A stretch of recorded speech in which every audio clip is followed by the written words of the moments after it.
जय श्री कृष्ण। राधे राधे। कार्तिक महात्म का अध्याय 22। राजा पृथ्वी ने नारद जी से पूछा, हे देवर्षि, कृपया आप मुझे यह बताने की कृपा करें।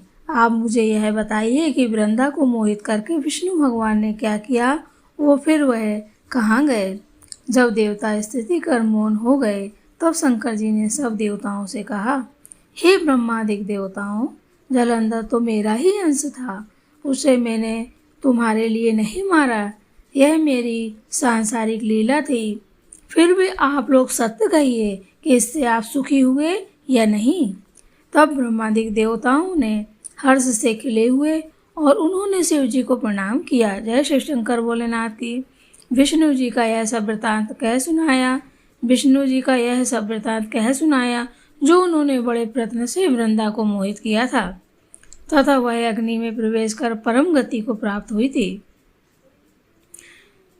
देवताओं ने यह भी कहा कि तभी से वृंदा की सुंदरता पर मोहित हुए। विष्णु जी उनकी चिता की राख लपेट इधर उधर घूमते हैं, अतएव आप उन्हें समझाइए, क्योंकि यह सारा चराचर आपके अधीन है। देवताओं से यह सारा वृतांत सुन शंकर जी ने उन्हें अपनी माया समझाई और कहा कि उसी से मोहित विष्णु वे काम के वश में हो गए। परंतु महादेवी उमा त्रिदेवों की जननी, सबसे परे वह मूल प्रकृति परम मनोहर और वही गिरजा भी कहलाती हैं। बोलो गिरजा महारानी की जय हो। अतएव विष्णु का मोह दूर करने के लिए आप सब उनकी शरण में जाइए। शंकर जी की आज्ञा से सब देवता मूल प्रकृति को प्रसन्न करने चले। उनके स्थान पर पहुंचकर उनकी बड़ी स्तुति की।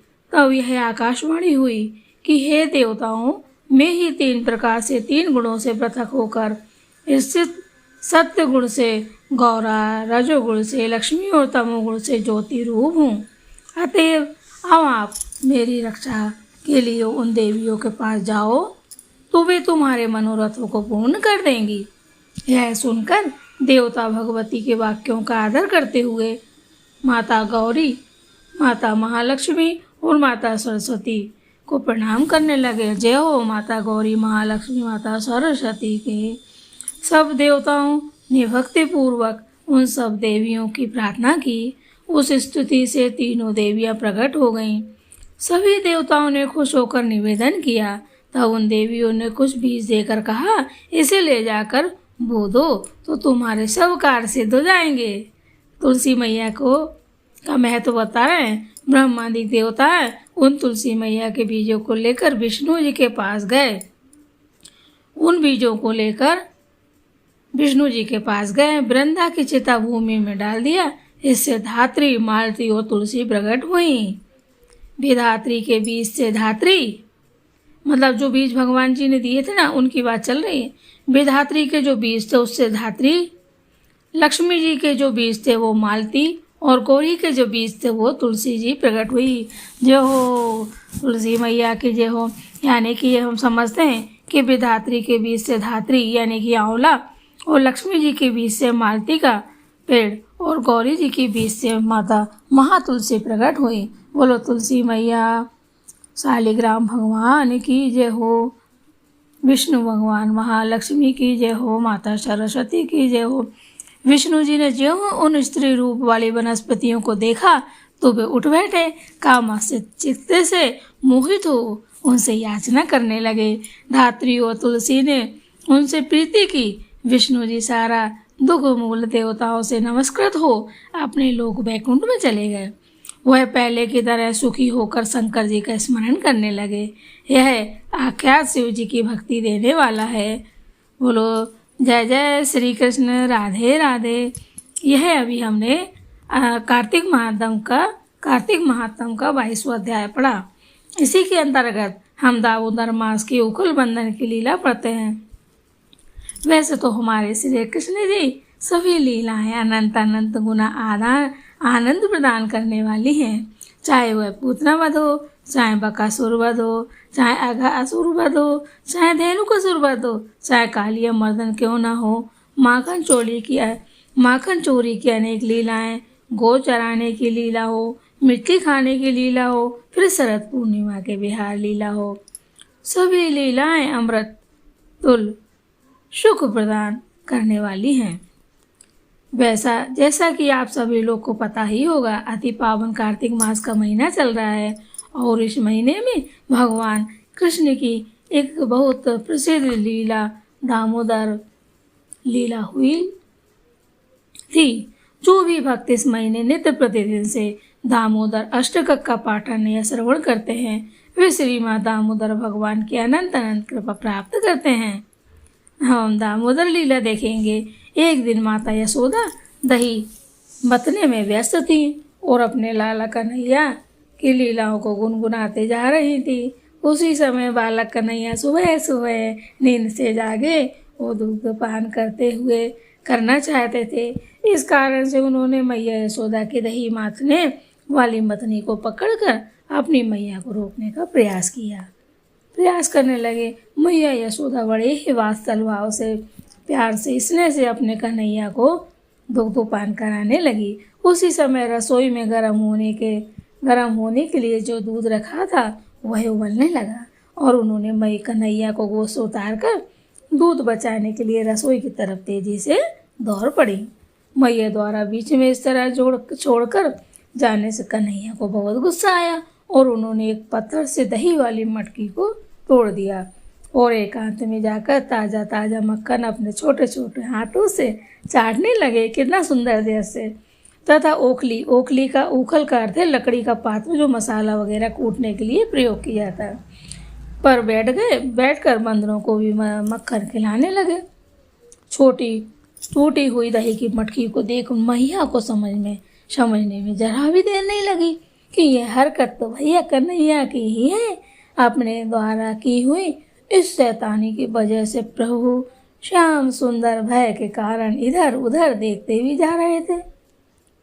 इतने में मैया हाथों में एक छड़ी लेकर चुपचाप कन्हैया के पीछे पहुंच गईं।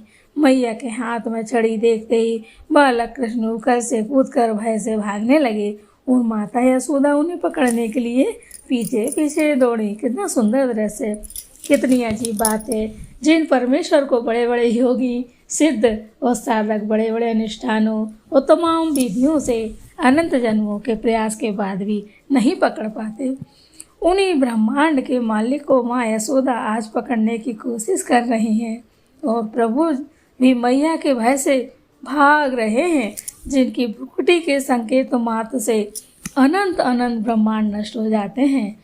बहुत देर तक दौड़ते हुए जब कन्हैया ने देखा कि मैया के चेहरे से पसीने की बूंदें आने लगी हैं, तब उन्होंने स्वयं ही अपने आप को पकड़वा लिया, माँ के पास आ गए और अत्यंत डरने का नाटक करने लगे। वे अपने हाथों से अपनी आँखों को मसल कर रोने लगे और जोर जोर से हिचकियाँ लेने लगे। यहाँ पर भगवान ने यह सिद्ध कर दिया कि वह सिर्फ अपने शुद्ध भक्तों के प्रेम के ही बस में हैं और किसी को भी समझना या पाना असंभव है। बोलो कृष्ण कन्हैया लाल की जय हो, दामोदर भगवान की जय हो। जब मैया यशोदा ने अपने लाला को इतना डरा हुआ देखा तो वात्सल प्रेम से उन्होंने सोचा कि कहीं मेरा लाला ज़्यादा ना डर जाए, इसलिए तुरंत उन्होंने छड़ी को दूर फेंक दिया और उन्हें बांधने का निश्चय किया, जिससे भविष्य में वो फिर कैसी शैतानी ना करे। जिन जगत के परम नियंता का ना कोई आदि है ना कोई अंत, उन परमेश्वर को भला कैसे बंधन में रख सकता है। लेकिन मैया यशोदा की अपनी शुद्ध भक्ति से ऐसा करने का प्रयास कर रही हैं। मैया ने उन्हें उखल में एक रस्सी से बांधना शुरू किया, परंतु वो 2 अंगुल कम पड़ गई। उन्होंने एक और रस्सी जोड़ दी, मगर फिर भी रस्सी 2 अंगुल कम पड़ गई। इस तरह यशोदा जी ने एक एक करके घर की सभी रस्सियां जोड़ ली, मगर बांधने में असफल रही। हर बार वही 2 अंगुलों की रस्सी छोटी हो जाती भाई। ये सब देखकर पड़ोस की और गोपियां और मित्र वाले देखकर चकित थे कि इतना छोटा सा बालक को बांधने में घर की सारी रस्सी लग गई, फिर भी वो बंध नहीं पा रहे हैं। अगर सांसारिक तरीके से सिर्फ 2 फीट की रस्सी एक छोटे से बालक को बांधने की होती है, मगर इधर तो 100 फीट रस्सी भी कम पड़ गई। इससे भगवान ये संदेश देना चाहते हैं कि बिना उनकी स्वयं की इच्छा के कोई भी उन्हें बंधन में नहीं बांध सकता, भले ही उनका सच्चा भक्त ही क्यों ना हो। जय हो कन्हैया लाल की। माता यशोदा की जय हो। जब कन्हैया ने देखा कि अब मैया पसीने पसीने हो गई है, थकान से माँ का चेहरा लाल लाल हो गया है, तब उन्होंने स्वयं ही अपने आप को जानबूझकर मैया के द्वारा बंधवाया।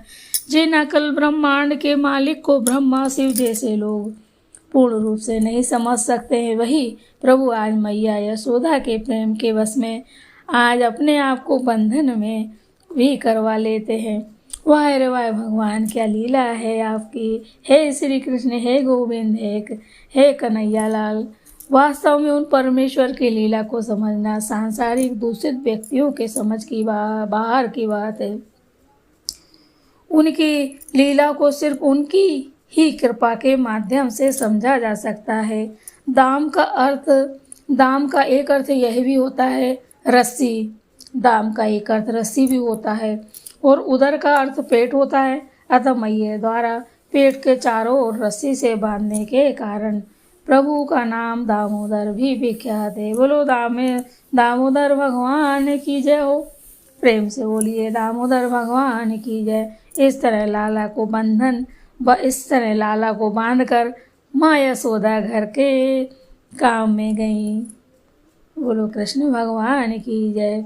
इसके बाद एक दूसरा प्रसंग आता है। नंद महाराज के आंगन में 2 पेड़ थे जो यमला अर्जुन के नाम से जाने जाते थे।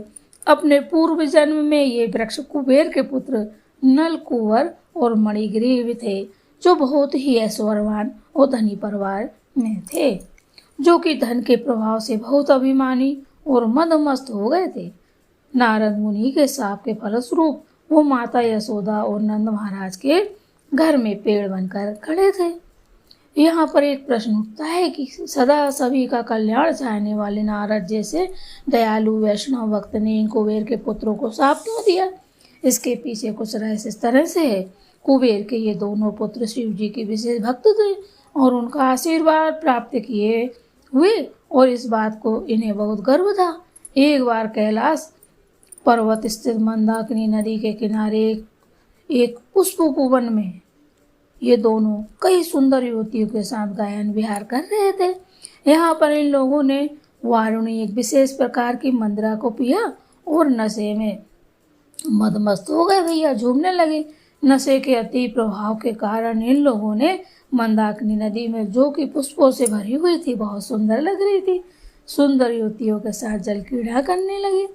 उसी समय देवर्षि नारद जी वहाँ से गुजरे, वो सारा नजारा समझ गए। नारद मुनि को देखकर युवतियों ने तो अपने अपने शरीर को ढका और भैया वहाँ से उन्हें उनको मर्यादा का ज्ञान हुआ।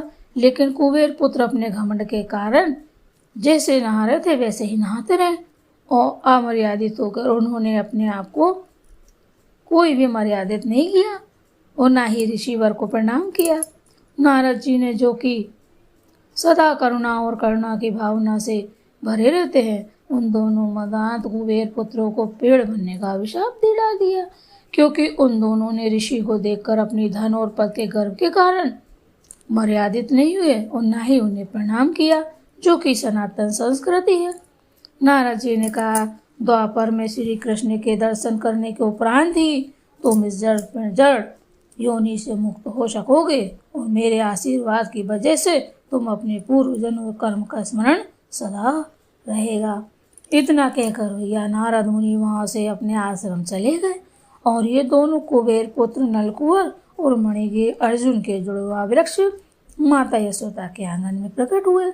देवर्षि नारद के वचनों को सत्य करने के लिए छोटे से बाल कृष्ण जिस ऊखल से बंधे थे उसे घसीटते हुए उन दोनों पेड़ों के और धीरे धीरे चले और दोनों अर्जुन पेड़ों के बीच से निकले, परंतु ऊखल उन पेड़ों के बीच में ही अटक गया भाई।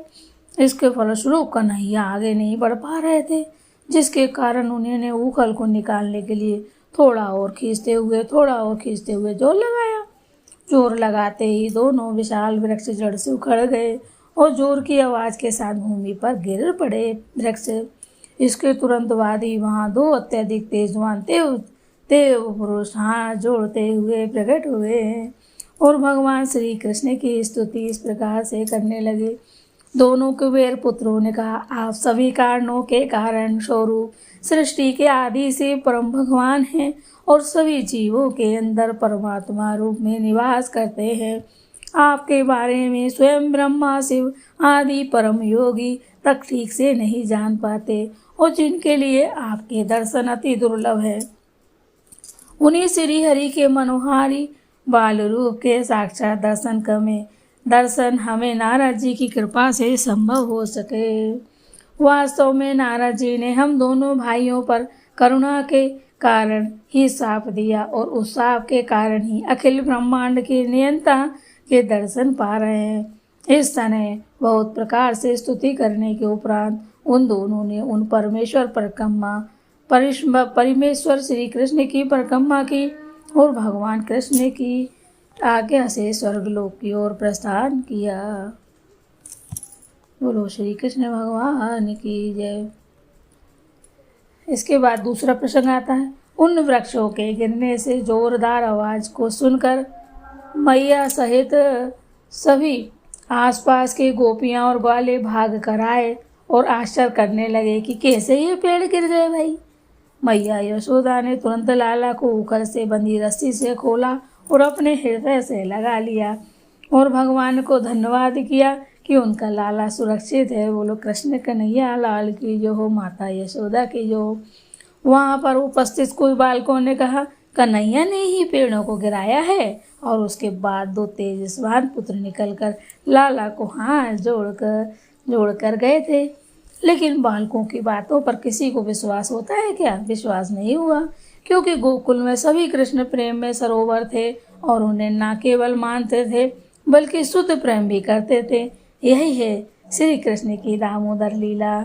आप सभी भक्तों को बार बार प्रणाम है। जय श्री कृष्ण दामोदर भगवान की जय हो, राधा रानी की जय हो। जय श्री कृष्ण। अब हम कार्तिक महात्म का अध्याय 23 का अध्ययन करेंगे, श्रवण करेंगे। नारद जी बोले, हे राजन, यही कारण है कि कार्तिक मास के व्रत उद्यापन में तुलसी की जड़ में भगवान विष्णु जी की पूजा की जाती है। तुलसी भगवान विष्णु को अधिक प्रीति प्रदान करने वाली मानी गई है। राजन, जिसके घर में तुलसी वन है वह घर तीर्थ स्वरूप है, वहाँ यमराज के दूत नहीं आते। तुलसी का पौधा सदैव सभी पापों का नाश करने वाला तथा अमिष्ट कामनाओं को देने वाला है। जो श्रेष्ठ मनुष्य तुलसी का पौधा लगाते हैं वह यमराज को नहीं देखते। नर्मदा का दर्शन, गंगा का स्नान और तुलसी वन का संसर्ग, ये तीनों एक समान कहे गए हैं। बोलो गंगा मैया की जय हो, नर्मदा मैया की जय हो।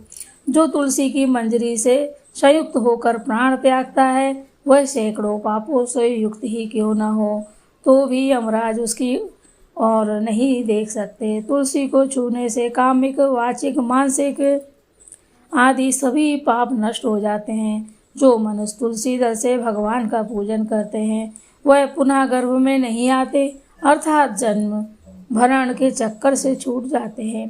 तुलसी दल में पुष्कर आदि समस्त तीर्थ, गंगा आदि नदियाँ और विष्णु जी प्रभृति सभी देवता निवास करते हैं। हे राजन, जो मनुष्य तुलसी की काष्ठ का चंदन लगाते हैं उन्हें सहज ही मुक्ति प्राप्त हो जाती है और उन द्वारा किए गए पाप उनके शरीर को छू भी नहीं पाते। यहाँ तुलसी के पौधे की छाया होती है। जहाँ जिस जगह तुलसी के पौधे की छाया होती है वहीं पितरों की तृप्ति के लिए श्राद्ध करना चाहिए। जिसके मुख में, कान में और मस्तक पर तुलसी का पत्ता दिखाई देता है उसके ऊपर यमराज भी दृष्टि नहीं डाल सकते। फिर दूतों की तो बात ही क्या है।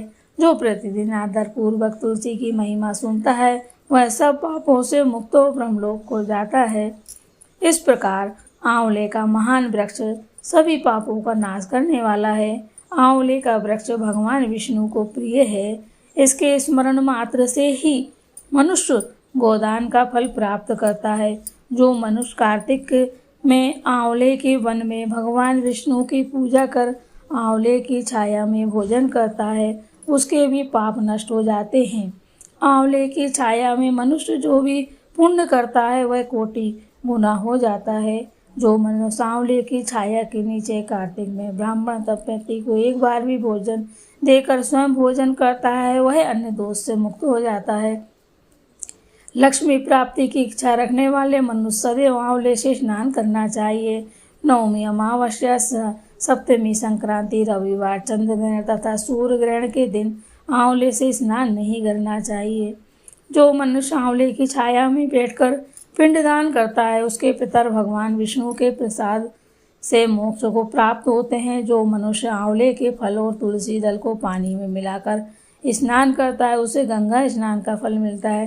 जो मनुष्य आंवले के पत्तों और फलों से देवताओं का पूजन करता है उसे स्वर्ण मणि और मोतियां द्वारा पूजन का फल प्राप्त होता है। कार्तिक मास में जब सूर्य तुला राशि में हो तब सभी तीर्थ, ऋषि, देवता और सभी यज्ञ आंवले के वृक्ष में वास करते हैं। जो मनुष्य द्वादशी तिथि को तुलसी दल और कार्तिक में आंवले की छाया में जो मनुष्य द्वादश तिथि को तुलसी दल और कार्तिक में आंवले की छाया में बैठकर भोजन करता है उसके 1 वर्ष तक अन्न संसर्ग से उत्पन्न हुए पापों का नाश हो जाता है। बोलो कृष्ण कन्हैया लाल की जय। यानी कि इसमें बताया गया है कि मनुष्य को तुलसी दल, यानी एकादशी को तुलसी टूटती नहीं है तो द्वादशी को तुलसी दल और कार्तिक में मास में आंवले की छाया में बैठकर, है ना, भोजन करने का बताया है। जो मनुष्य कार्तिक मास में आंवले की जड़ में विष्णु जी का पूजन करता है उसे श्री विष्णु क्षेत्रों के पूजन का फल प्राप्त होता है। आंवला और तुलसी की महत्ता का वर्णन करने में श्री ब्रह्मा जी भी समर्थ नहीं है, इसलिए धात्री और तुलसी जी की जन्म कथा सुनने से मनुष्य अपने वंश सहित भक्ति को प्राप्त करता है। जय श्री राधे। अब हम पढ़ेंगे कार्तिक महात्म 24वां अध्याय। राजा पृथ्वी बोले, हे मुनि श्रेष्ठ, आपने तुलसी के इतिहास, व्रत, महात्म के विषय में कहा। अब आप कृपा करके मुझे यह बताइए कि कार्तिक मास में क्या और भी देवताओं का पूजन होता है, यह भी विस्तार पूर्वक बताइए। नारद जी बोले, पूर्व काल की बात है, सह पर्वत पर करवीकर में धर्मदत्त नामक विख्यात कोई धर्मक ब्राह्मण रहते थे। एक दिन कार्तिक मास में भगवान विष्णु के समीप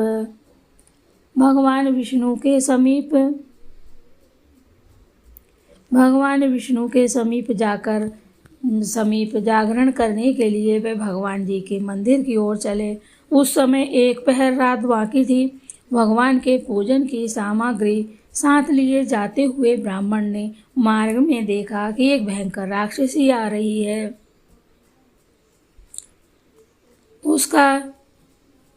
उसका शरीर निवस्त्र और मांस रहित था। उसके जबड़े, बड़े बड़े दांत और जीभ और लाल नेत्र देखकर ब्राह्मण भय से थर्रा उठे।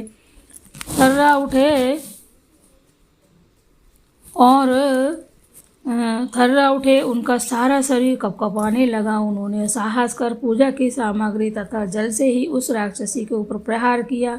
उन्होंने हरि नाम का स्मरण कर के तुलसी दल मिश्रित जल से उसको मारा था, इसलिए उसका सारा पातक नष्ट हो गया। अब उसे अपने पूर्वजन्म के कर्मों के परिणाम स्वरूप प्राप्त हुई दुर्दशा का स्मरण हो आया। उसने ब्राह्मण को दंडवत प्रणाम करके इस प्रकार कहा, ब्राह्मण, मैं पूर्वजन्म के कर्मों के फल से इस दशा को पहुँची ही हुई हूँ। अब मुझे किस प्रकार की उत्तम गति प्राप्त होगी। धर्मदत्त ने उसे इस प्रकार प्रणाम करते देखकर आश्चर्यचकित हुए पूछा, किस कर्म के फल से तुम इस दशा को पहुँची हो? कहाँ की रहने वाली हो? तुम्हारा नाम क्या है और आचार व्यवहार कैसा है? यह सारी बातें मुझे बताओ। उस राक्षसी का नाम कलहा था। कलहा बोली, ब्राह्मण, मेरे पूर्व जन्म की बात है। सौराष्ट्र नगर में भिक्षु नामक एक ब्राह्मण रहते थे। मैं उनकी पत्नी थी। मेरा नाम कलहा था और मैं बड़े क्रूर स्वभाव की स्त्री थी। मैंने वचन से भी कभी अपने पति का भला नहीं किया, उन्हें कभी मीठा भोजन नहीं परोसा, सदा अपने स्वामी को धोखा ही देती रही। मुझे कलह विशेष प्रिय था, इसलिए मेरे पति का मन मुझ में सदा उद्विग्न रहा करता था। अंतुगतवा उन्होंने दूसरी स्त्री से विवाह करने का निश्चय कर लिया। तब मैंने विष खाकर अपने प्राण त्याग दिए। फिर यमराज के दूत आए और मुझे बांधकर पीटते हुए यमलोक में ले गए। यहाँ यमराज ने मुझे देखकर चित्रगुप्त से पूछा, चित्रगुप्त देखो तो सही इसने कैसा कर्म किया है। जैसा इसका कर्म हो उसके अनुसार यह शुभ या अशुभ फल प्राप्त करे।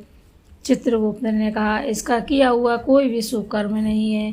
यह स्वयं मिठाइयाँ उड़ाती थी और अपने स्वामी को उसमें से कुछ भी नहीं देती थी। इससे सदा अपने स्वामी से द्वेष किया, इसलिए यह चमगादुरी होकर रहे तथा सदैव कलह में भी इसकी प्रवृत्ति रही है। इसलिए यह विष्टाभोजी शुक्री बने। जिस बर्तन में भोजन बनाया जाता है उसी में सदा अकेला खाया करती थी। अतः उसके दोष में यह अपनी ही संतान का भरण करने वाली बिल्ली हो।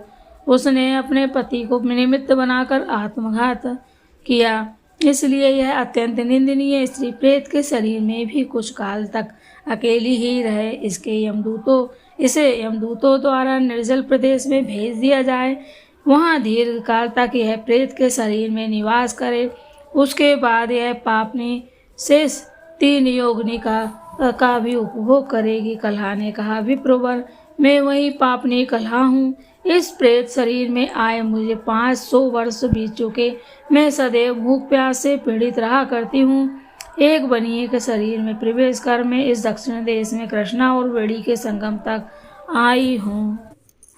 ज्यों ये वेड़ी के संगम तक आ गई हूँ, ज्यों ही मैं संगम तट पर पहुँची, त्यों ही भगवान शिव और विष्णु के पार्षदों ने मुझे बलपूर्वक बनिए के शरीर दूर भगाया। तब से मैं भूख का कष्ट सहन करती हुई इधर उधर घूम रही हूँ।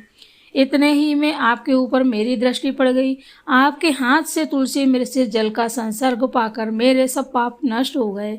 धृतश्रेष्ठ, अब आप ही कोई उपाय कीजिए, बताइए मेरे शरीर से और भविष्य में होने वाली भयंकर 3 योनियों से किस प्रकार मुक्त होंगी। कलहा का यह वचन सुनकर धर्मदत्त उसके पिछले कर्म और वर्तमान अवस्था को देखकर बहुत दुखी हुआ। फिर उसने बहुत सोच विचार करने के बाद कहा, धर्मदत्त ने जो भी कहा उसका वचन अब हम 25वें अध्याय में हम उसका अध्ययन करेंगे। अभी राधे राधे। जय श्री कृष्ण। कार्तिक महात्म अध्याय 25। धर्मदत्त ने कहा, तीर्थ में दान और व्रत आदि सत्कर्म करने से मनुष्य के पाप नष्ट हो जाते हैं, परंतु तू प्रेत के शरीर में है, अतः उन कर्मों को करने की अधिकारिणी नहीं है। इसलिए मैंने जो जन्म से लेकर अब तक जो कार्तिक का व्रत किया है उसके पुण्य का आधा भाग मैं तुझे देता हूँ। तू उसी से सद्गति को प्राप्त हो जा। इस प्रकार कहकर धर्मदत्त ने द्वादशाक्षर मंत्र का श्रवण कराते हुए तुलसी मिश्रित जल से ज्यों ही उसका अभिषेक किया, त्यों ही वह प्रेत योनि से मुक्त हो प्रज्वलित अग्निशिखा के समान तेजस्विनी एवं दिव्य रूप धारणी देवी हो गई और सौंदर्य में लक्ष्मी जी की समानता करने लगी। तदंतर उसने भूमि पर दंड की भांति गिरकर ब्राह्मण देवताओं को प्रणाम किया और हर्षित होकर गदगद वाणी में कहा, हे द्विजश्रेष्ठ, आपके प्रसाद से आज मैं इस नरक से छुटकारा पा गई। मैं तो पाप के समुद्र में डूब रही थी और आप मेरे लिए नौका के समान हो गए। वह इस प्रकार ब्राह्मण से कह रही थी कि आकाश से एक दिव्य विमान उतरता दिखाई दिया। वह अत्यंत प्रकाशमान एवं विष्णु रूपधारी पार्षदों से युक्त था। विमान के द्वार पर खड़े हुए पुण्यशील और सुशील ने उस देवी को उठाकर श्रेष्ठ विमान पर चढ़ा लिया। तब धर्मदत्त ने बड़े आश्चर्य के साथ उस विमान को देखा और विष्णु रूपीधारी पार्षदों को देखकर साष्टांग प्रणाम किया। जो विष्णु भगवान की पुण्यशील और सुशील ने प्रणाम करने वाले ब्राह्मण को उठाया और उसकी सराहना करते हुए कहा, हे श्रेष्ठ ब्राह्मण, तुम्हें साधुवाद है, क्योंकि तुम सदैव भगवान विष्णु के भजन में तत्पर रहते हो, दीनों पर दया करते हो, सर्वज्ञ हो तथा भगवान विष्णु के व्रत का पालन करते हो। तुमने बचपन से लेकर अब तक जो कार्तिक का व्रत अनुष्ठान किया है उसके आधे भाग का दान देने से तुम्हें दूना पुण्य प्राप्त हुआ है और सैकड़ों जन्मों के पाप नष्ट हो गए। अब यह वैकुंठ धाम में ले जाई जा रही है। तुम भी इस जन्म के अंत में अपनी दोनों स्त्रियों के साथ भगवान विष्णु जी के वैकुंठ धाम में जाओगे और मुक्ति प्राप्त करोगे। बोलो जय श्री हरि। धर्मदत्त, जिन्होंने तुम्हारे समान भक्ति पूर्वक भगवान विष्णु की आराधना की है, वे धन्य और कृतकृत्य हैं। इस संसार में उन्हीं का जन्म सफल है। भली भांति आराधना करने पर भगवान विष्णु देहधारी प्राणियों को क्या नहीं देते हैं। उन्हें ही उत्तानपाद के पुत्र को पूर्व काल में ध्रुव पद पर स्थापित किया था। उनके नामों का स्मरण करने मात्र से समस्त जीव सदगति को प्राप्त होते हैं। पूर्व काल में ग्राहग्रस्त गजराज उन्हीं के नामों का स्मरण करने से मुक्त हुआ था। तुमने जन्म से लेकर जो भगवान विष्णु को संतुष्ट करने वाले कार्तिक व्रत का अनुष्ठान किया है, उससे बढ़कर कोई यज्ञ नहीं है, ना कोई दान है और ना ही तीर्थ है। विप्रवर, तुम धन्य हो, क्योंकि तुमने जगत गुरु भगवान विष्णु जी को प्रसन्न करने वाला कार्तिक व्रत किया है। बोलो विष्णु भगवान की जय हो। पवित्र मास कार्तिक मास की जय हो, जिसने आधे भाग के फल को पाकर यह स्त्री हमारे साथ भगवान लोक में जा रही है। बोलो श्री हरि की जय हो। अब हम कार्तिक महात्म अध्याय 26 का श्रवण करेंगे। नारद जी बोले, इस प्रकार विष्णु पार्षदों के वचन सुनकर धर्मदत्त ने कहा, प्रायः सभी मनुष्य भक्तों का कष्ट दूर करने वाले श्री कृष्ण की यज्ञ, दान, व्रत, तीर्थ सेवन तथा तपस्याओं के द्वारा विधि पूर्वक आराधना करते हैं। उन समस्त साधनों में कौन सा ऐसा साधन है जो भगवान विष्णु की प्रसन्नता को बढ़ाने वाला है तथा उनके समीप की प्राप्ति कराने वाला है। दोनों पार्षद अपने पूर्व जन्म की कथा कहने लगे। हे दृश्यश्रेष्ठ, आपका प्रश्न बड़ा श्रेष्ठ है। आज हम आपको भगवान विष्णु को शीघ्र प्रसन्न करने का उपाय बताते हैं। हम इतिहास सहित प्राचीन वृतांत सुनाते हैं, सावधानी पूर्वक सुनिए। हे ब्राह्मण, पहले कांचीपुरी में चोल नामक एक चक्रवर्ती राजा हो गए हैं। उन्हीं के नाम पर उनके अधीन रहने वाले सभी देश चोल नाम से विख्यात हुए।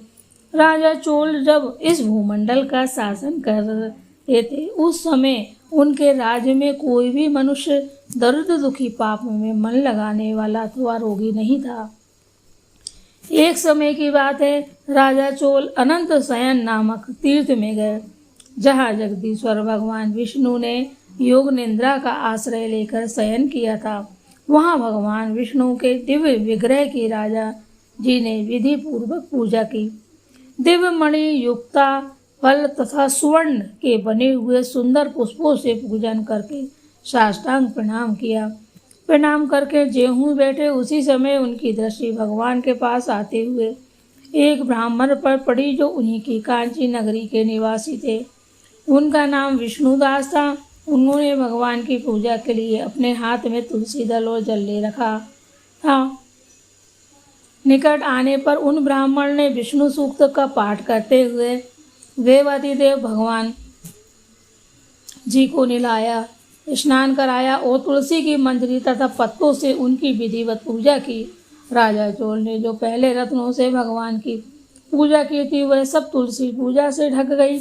यह देखकर राजा कुपित होकर बोले, विष्णुदास, मैंने मणियों तथा स्वर्ण से भगवान की जो पूजा की थी, वह कितनी शोभा पा रही थी, तुमने तुलसी दल चढ़ाकर उसे ढक दिया।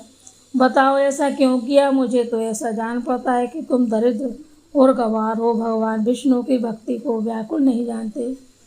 राजा की यह बात सुनकर द्विज श्रेष्ठ विष्णुदास ने कहा, राजन, आपको भक्ति का कुछ भी पता नहीं है, केवल राजलक्ष्मी के कारण आप घमंड कर रहे हो। बतलाइए तो, आज से पहले आपने कितने वैष्णव व्रतों का पालन किया है?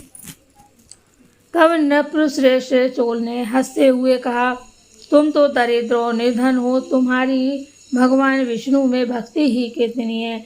तुमने भगवान विष्णु को संतुष्ट करने वाला कोई भी यज्ञ दान नहीं किया और न पहले कोई देव मंदिर ही बनवाया है। इतने पर भी तुम्हें अपनी भक्ति का इतना गर्व है। अच्छा, तो ये सभी ब्राह्मण मेरी बात सुन लें।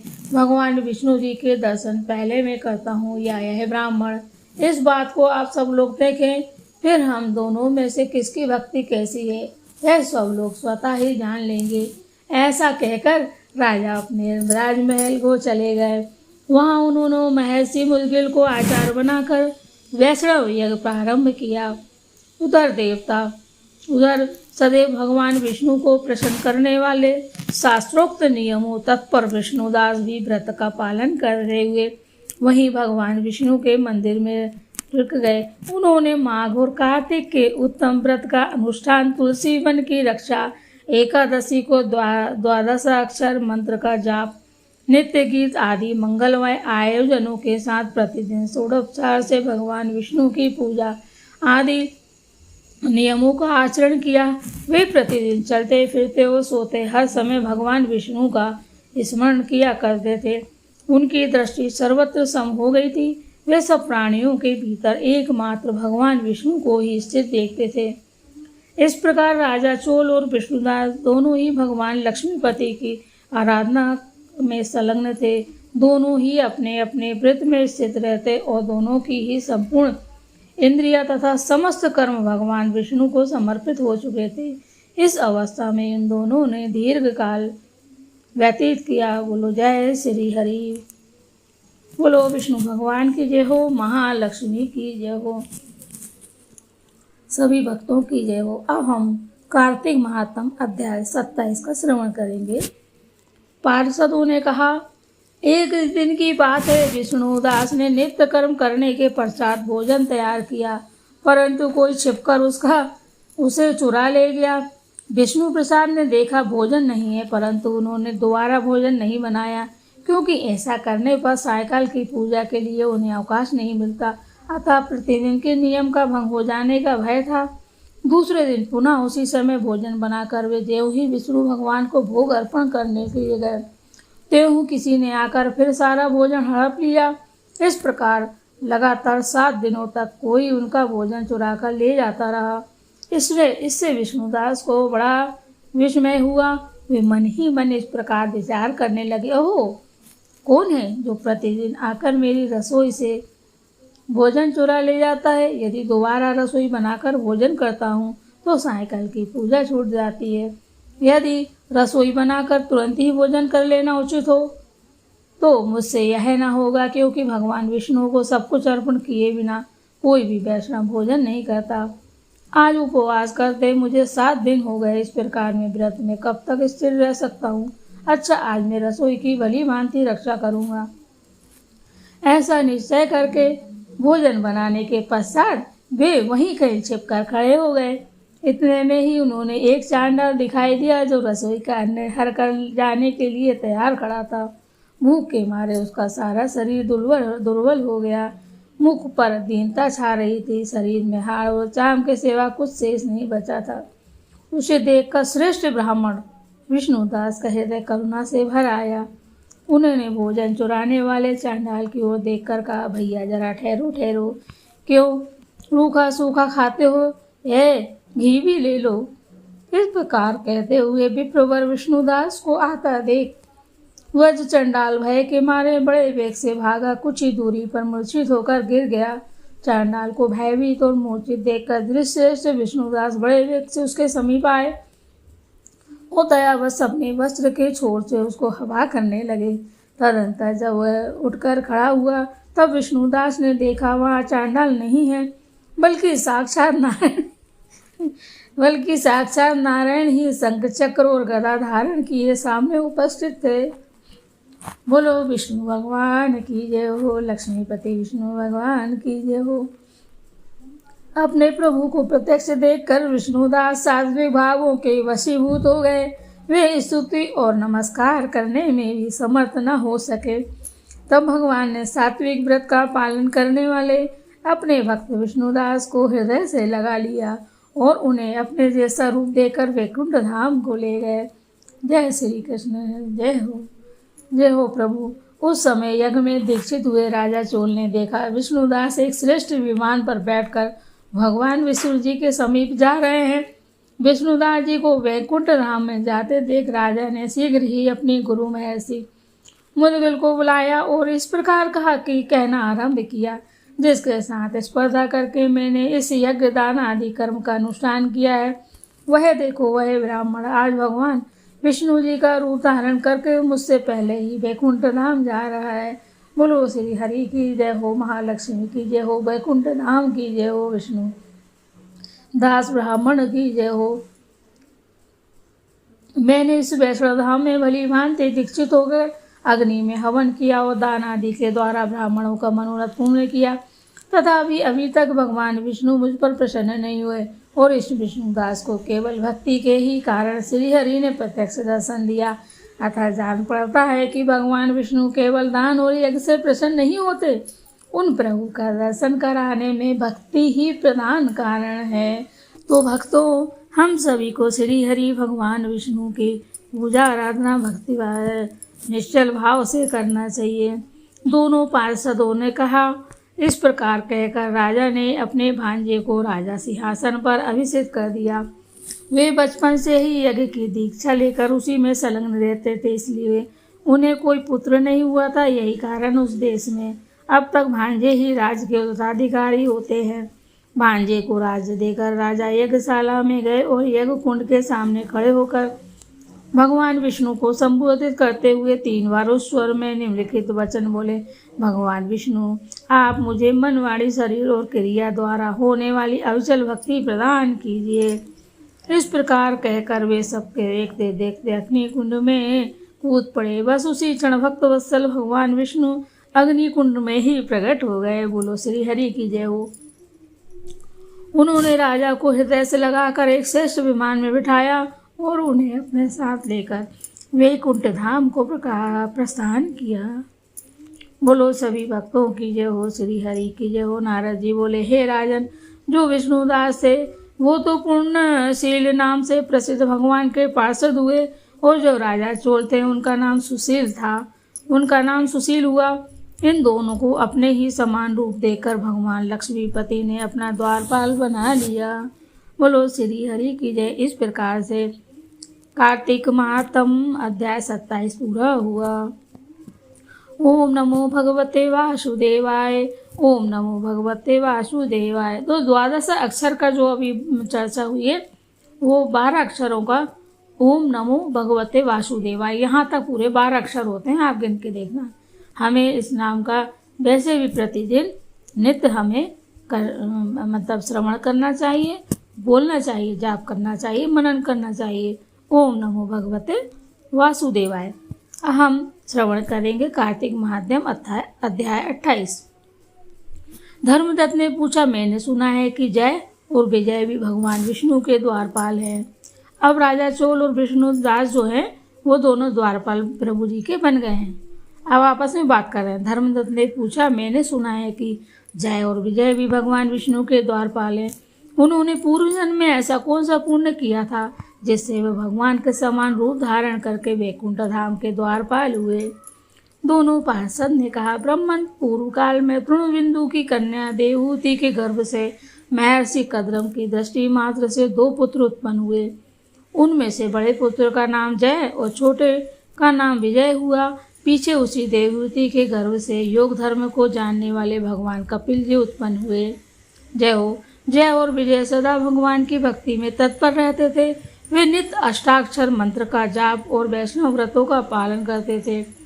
एक समय राजा मरुत ने उन दोनों को अपने यज्ञ में बुलाया। वहाँ जय ब्रह्मा बनाए गए और विजय आचार्य। उन्होंने यज्ञ की संपूर्ण विधि पूर्ण की। यज्ञ के अंत में अव्ययथ स्थान के पश्चात राजा मारुत ने उन दोनों को बहुत धन दिया। धन लेकर दोनों भाई अपने अपने आश्रम पर गए। वहाँ उस धन का विभाग करते समय दोनों में परस्पर लाग डांट पैदा हो गई।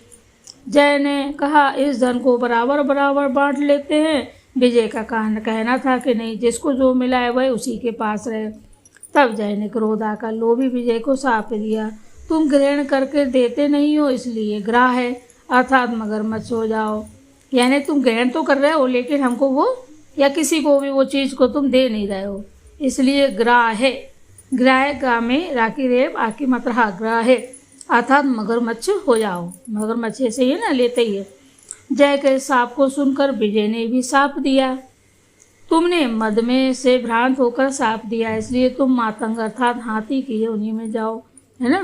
क्या कहा विजय ने, विजय ने क्या किया, जय के साप को सुना तो सुनकर विजय ने भी उसे जय को साप दिया कि तुमने मद से भ्रांत होकर साप दिया है, इसलिए तुम मातंग यानी हाथी को मातंग कहा, अर्थात हाथी की योनि में जाओ। तत्पश्चात उन्होंने भगवान से साप निवृत्ति की प्रार्थना की। श्री भगवान ने कहा, तुम मेरे भक्त हो, तुम्हारा वचन कभी असत्य नहीं होगा। तुम दोनों अपने ही दिए हुए इन सापों को भोग कर फिर से मेरे धाम को प्राप्त हो गए। ऐसा कहकर भगवान विष्णु अंतर्ध्यान हो गए।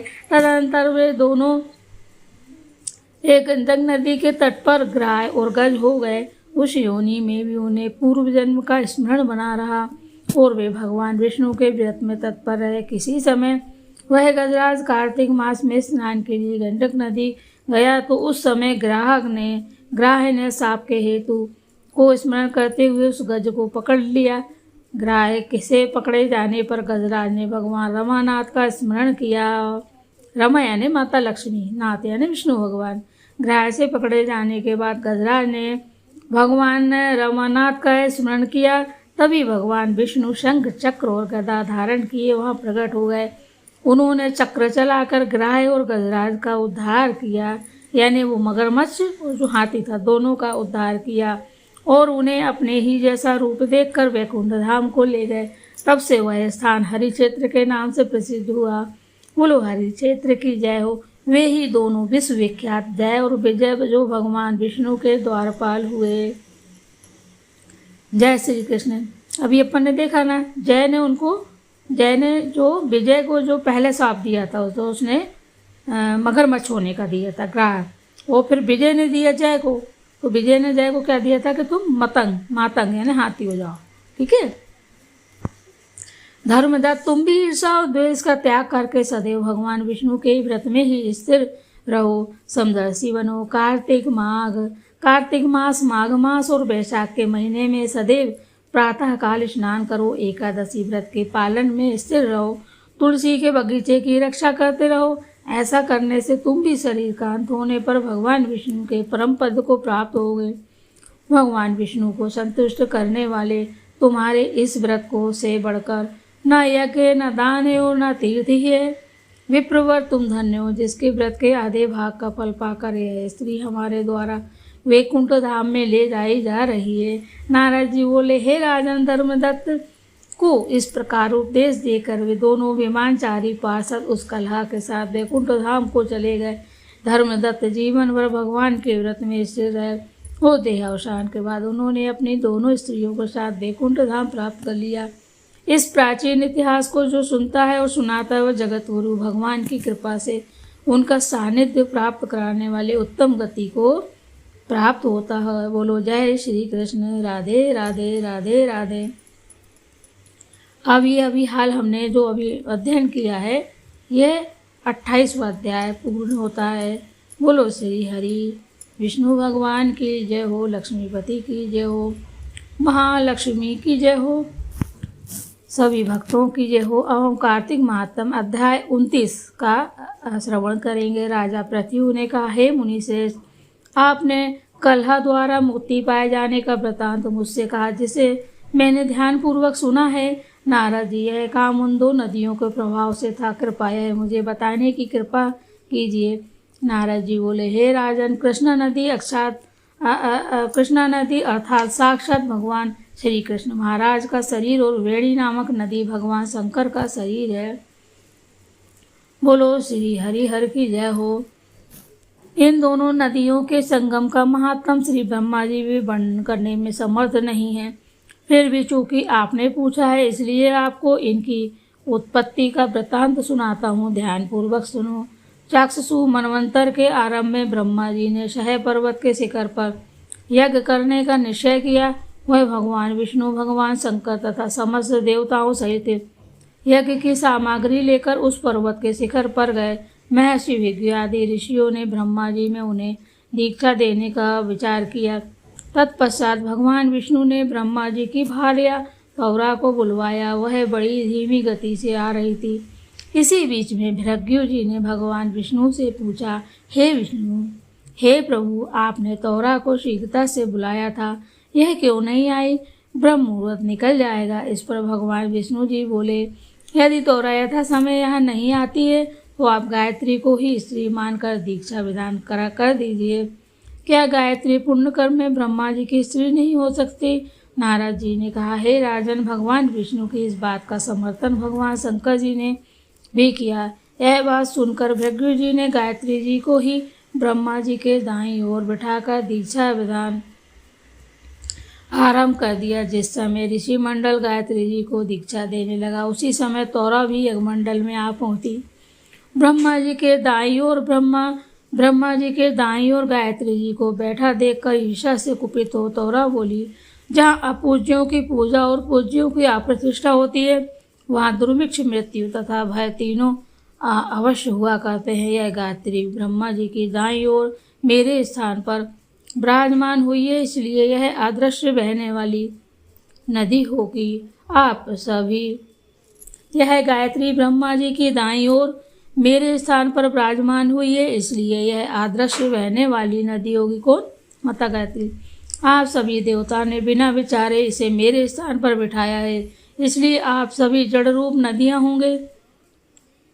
नारद जी राजा पृथ्वी से बोले, हे राजन, इस प्रकार तोरा के साप को सुनकर गायत्री माँ क्रोध से आग बबूला होकर अपने और चौवानी देवताओं के मना करने पर भी उसे उठकर तोरा को साप दिया। गायत्री बोली, तोरा, जिस प्रकार ब्रह्मा जी तुम्हारे पति हैं, उसी प्रकार मेरे भी पति हैं। तुमने व्यर्थ ही साप दे दिया, इसलिए तुम भी नदी हो जाओ। तब देवताओं में खलबली मच गई। सभी देवता तोरा को साष्टांग प्रणाम करके बोले, हे देवी, तुमने ब्रह्मा आदि समस्त देवताओं को जो शाप दिया है वह उचित नहीं है, क्योंकि यदि हम जड़ रूप नदियाँ हो जाएंगे तो फिर निश्चय ही यह तीनों लोग नहीं बच पाएंगे। देवी, चूंकि यह शाप तुम्हारे बिना विचारे किए गए हैं, दिया गया, इसलिए यह शाप तुम वापस ले लो। तोरा बोली, हे देवगण, आपके द्वारा यज्ञ के आरंभ में गणेश पूजन न किए जाने के कारण ही यह विघ्न उत्पन्न हुआ है। श्री गणेश भगवान की जय। यह साप कदापि खाली नहीं जा सकता है, इसलिए आप सभी अपने अंगों से जड़ीभूत होकर अश्वमेघ नदियां बनोगे। हम दोनों सोतने भी अपने अपने वंशों पश्चिम में बहने वाली नदियां बनेंगे। नारद जी राधा पृथ्वी से बोले, हे राजन, तोरा के यह वचन सुनकर भगवान विष्णु जी, शंकर जी आदि सब देवता अपने अपने अंशों से नदियां बन गए। भगवान विष्णु के अंश से कृष्णा, भगवान शंकर जी के अंश से वेणी तथा ब्रह्मा जी के अंश से काकुदमवती नामक नदियां उत्पन्न हो गई। समस्त देवताओं ने अपने अपने अंशों को जड़ बनाकर वहीं सह पर्वत पर फेंक दिया। फिर उन लोगों के अंश पृथक पृथक नदियों के रूप में बहने लगे। देवताओं के अंशों के सहस्त्रों की संख्या में पश्चिम की ओर बहने वाली नदियां उत्पन्न हो गईं। गायत्री और तोरा दोनों पश्चिम की ओर बहने वाली नदियां होकर एक साथ बहने लगी। उन दोनों का नाम सावित्री पड़ा। बोलो माता सावित्री की जय हो।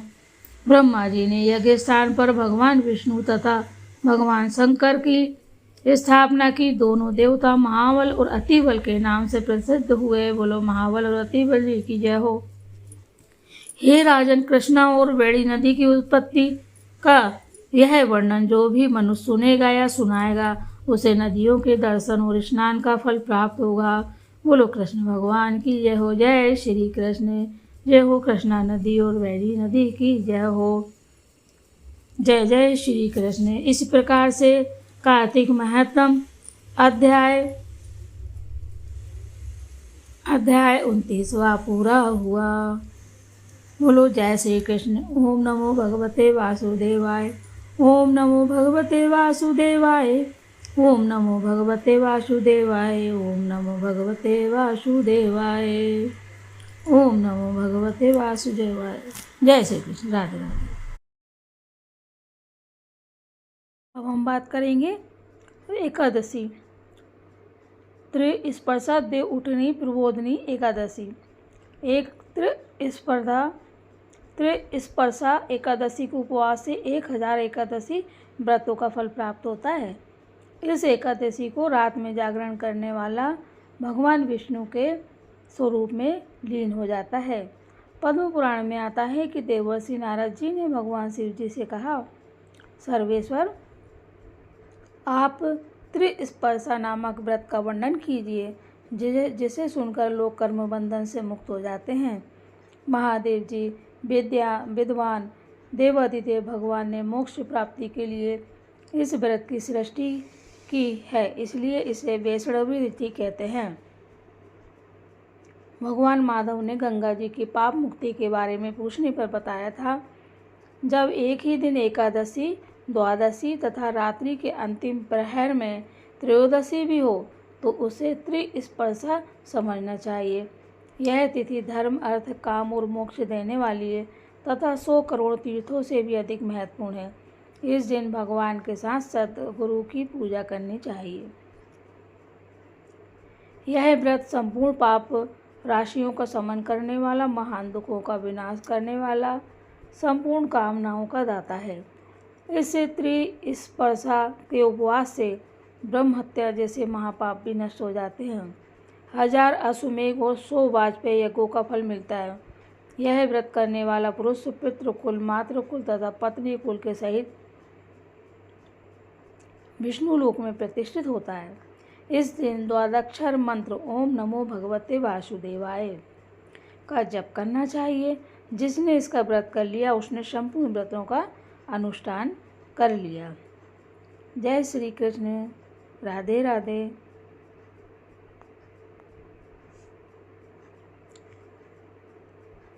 देवउठनी अब हम बात करते हैं कि विशेष रूप से हर व्यक्ति को अपनी रक्षा के लिए या किसी प्रकार से अकाल से रक्षा करने के लिए देवउठनी एकादशी, देव जागी एकादशी के दिन को शाम के समय कपूर आरती, शाम के समय कपूर आरती करने से आजीवन किसी भी प्रकार के मृत्यु के भय से रक्षा की जा सकती है, जैसे एक्सीडेंट आदि उत्पादों से रक्षा होती है।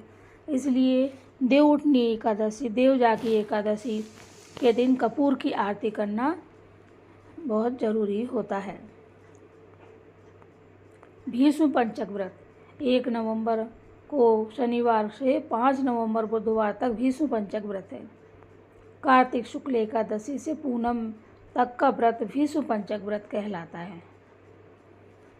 जो इस व्रत का पालन करता है उसके द्वारा सब प्रकार के शुभ कृत्यों का पालन हो जाता है। यह महापुण्यमय व्रत महापातकों का नाश करने वाला है। कार्तिक एकादशी के दिन बाणों की सैया पर पड़े हुए भीष्म जी ने जल की याचना की थी। तब अर्जुन ने संकल्प कर भूमि पर बाण मारा तो गंगा जी की धार निकली और भीष्म जी के मुंह में आई। उनकी प्यास मिटी और तन मन प्राण संतुष्ट हुए। इसलिए इसी दिन को भगवान श्री कृष्ण ने पर्व के रूप में घोषित करते हुए कहा कि आज से लेकर पूर्णिमा तक जो अर्धदान से भीष्म जी को तृप्त करेगा और इस भीष्म पंचक व्रत का पालन करेगा उस पर मेरी सहज प्रसन्नता होगी। अब प्रश्न ये आता है कि ये व्रत किसको करना चाहिए। निसंतान व्यक्ति पत्नी सहित इस प्रकार का व्रत करे तो उसे संतान की प्राप्ति होती है। कितनी अच्छी बात बताइए। देखो कि भीष्म पंचक जो 5 दिन का जो व्रत रहते हैं वो व्रत कौन कर सकता है, तो निसंतान व्यक्ति पत्नी सहित इस प्रकार का जो व्रत करते हैं, भीष्म पंचक का जो व्रत करता है उसे संतान की प्राप्ति होती है। फिर है दूसरे नंबर पर जो अपना प्रभाव बढ़ाना चाहते हों, वैकुंठ जाना चाहते हों या इस लोक में सुख चाहते हैं, उन्हें यह व्रत करने की सलाह दी जाती है। और जो भी ये व्रत करते हैं उसमें मंत्र भीष्म जी के लिए अर्धदान करता है वह मोक्ष का भागी होता है। व्याघ्र पद गोत्राय साकृत प्रवराय चा आपुत्राय ददामे तदोदकम भीष्म वर्म मणने वसूनाम अवताराय शांतनुरात्मजाय चा अर्ध ददामी भीष्माय आजन्म ब्रह्मचारिणे। जिनका व्याध पद गोत्रो शाकृत प्रवर है उन पुत्र रहित वसुओं के अवतार शांतनु के पुत्र आजन्म ब्रह्मचारी भीष्म को मैं अर्ध देता हूँ। ये स्कंद पुराण में वैष्णव खंड के कार्तिक महात्म में लिखा है।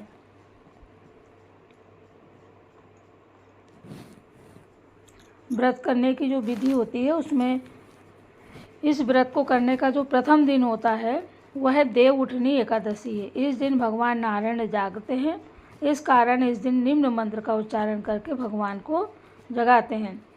उत्तिष्ठ उत्तिष्ठ गोविंद उत्तिष्ठ गरुड़ध्वज उत्तिष्ठ कमलाकांत त्रिलोक मंगलम कुरु। हे गोविंद उठिए, उठिए हे गरुड़ध्वज, उठिए हे कमलाकांत, निंद्रा का त्याग कर तीनों लोकों का मंगल कीजिए। जय श्री हरि, जय श्री कृष्ण।